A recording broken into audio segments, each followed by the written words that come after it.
Assalamualaikum warahmatullahi wabarakatuh. Alhamdulillahirrahmanirrahim. Rabbi nasta'in ala umuri dunya waddin. Wassalatu wassalamu ala asrofil anbiya'i wal mursalin sayyidina wa maulana Muhammadin wa ala alihi washabihi ajmain. Aman. Marilah kita panjatkan puji dan puja syukur kita terhadap Allah Subhanahu wa taala yang telah memberikan kita rahmat serta hidayahnya. Dan tidak lupa juga kita haturkan salawat serta salam kepada junjungan kita Nabi Agung Nabi Muhammad SAW yang kita nantikan syafaatnya di yaumil akhir. Amin. Di sini kami sebagai kelompok 10 akan mempresentasikan hasil diskusi kami tentang rule of the law dan hak asasi manusia. Pengertian rule of the law. Berdasarkan pengertian Friedman tahun 1959 membedakan rule of the law menjadi dua, yaitu pengertian secara formal atau formal sense, materi atau ideologi sense. Secara formal, rule of the law diartikan sebagai kekuasaan umum yang terorganisasi, di mana setiap organisasi hukum, termasuk organisasi yang disebut negara, mempunyai rule of law.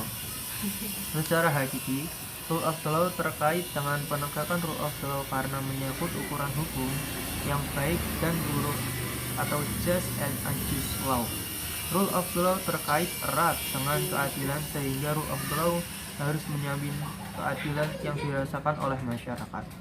Rule of the law merupakan suatu legalisme sehingga mengandung gagasan bahwa keadilan dapat dilayani.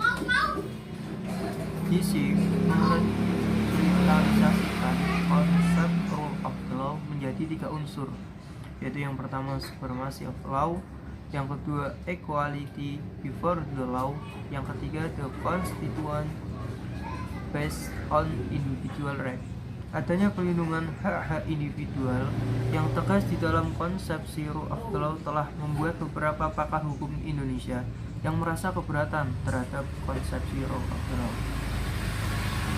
Pengertian hak asasi manusia.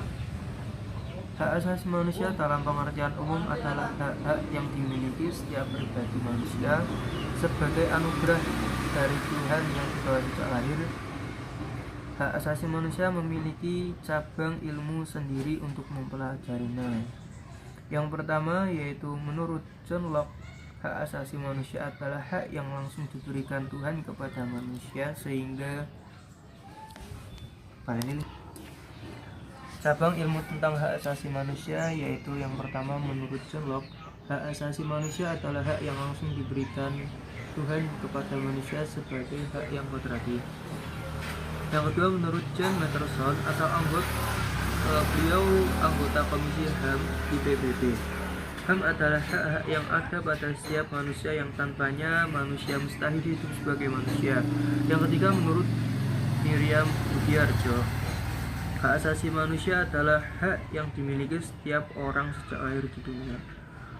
Yang keempat adalah menurut Profesor Konjoro Puruberanoto, hak asasi manusia adalah sesuatu hak yang bersifat mendasar. Yang kelima disampaikan oleh Thomas Jefferson, hak asasi manusia pada dasarnya adalah kebebasan manusia yang tidak diberikan oleh negara. Universal Declaration of Human Rights, dalam pembukuannya dari deklarasi ini dinyatakan bahwa HAM adalah hak kodrati yang diperoleh oleh setiap manusia berkat pemberian Tuhan seluruh sekalian alam. Sesungguhnya tidak dapat dipisahkan dari hakikat manusia. Filosof zaman Aflatun pada abad 17-18, HAM adalah hak-hak alamiah karunia Tuhan yang dimiliki oleh semua manusia dan tidak dapat dicabut baik oleh masyarakat maupun oleh pemerintah. Menurut ketetapan MPR Republik Indonesia nomor 17 tahun 1998, hak asasi adalah hak dasar yang melekat pada diri manusia yang sifatnya kodrati. Menurut Undang-Undang nomor 39 tahun 1999, HAM adalah seperangkat hak yang melekat pada diri manusia sebagai ciptaan Tuhan Yang Maha Esa. Sejarah HAM. HAM adalah masalah yang mendasar dan universal. Masalah ini sejak beribu-ribu tahun yang lalu.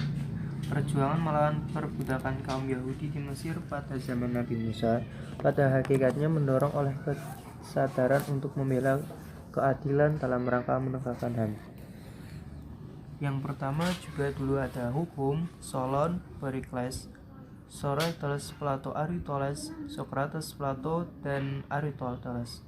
Magna Carta pada tahun 15 Juli 1215, Deklarasi Kemerdekaan Amerika Serikat 4 Juli 1776, Revolusi Prancis 14 Juli 1789, Abraham Lincoln dan Franklin D. Roosevelt. Instrumen HAM 1. Pancasila 2. Undang-Undang Dasar 1945 3. Ketetapan MPR tentang hak asasi manusia 4. Undang-Undang Nomor 39 Tahun 1999 tentang hak asasi manusia 5.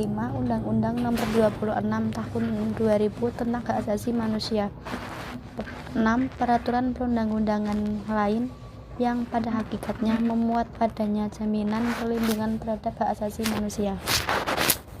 Jenis pelanggaran HAM. Ada dua jenis pelanggaran hak asasi manusia, yaitu 1. Pelanggaran ringan, 2. Pelanggaran berat.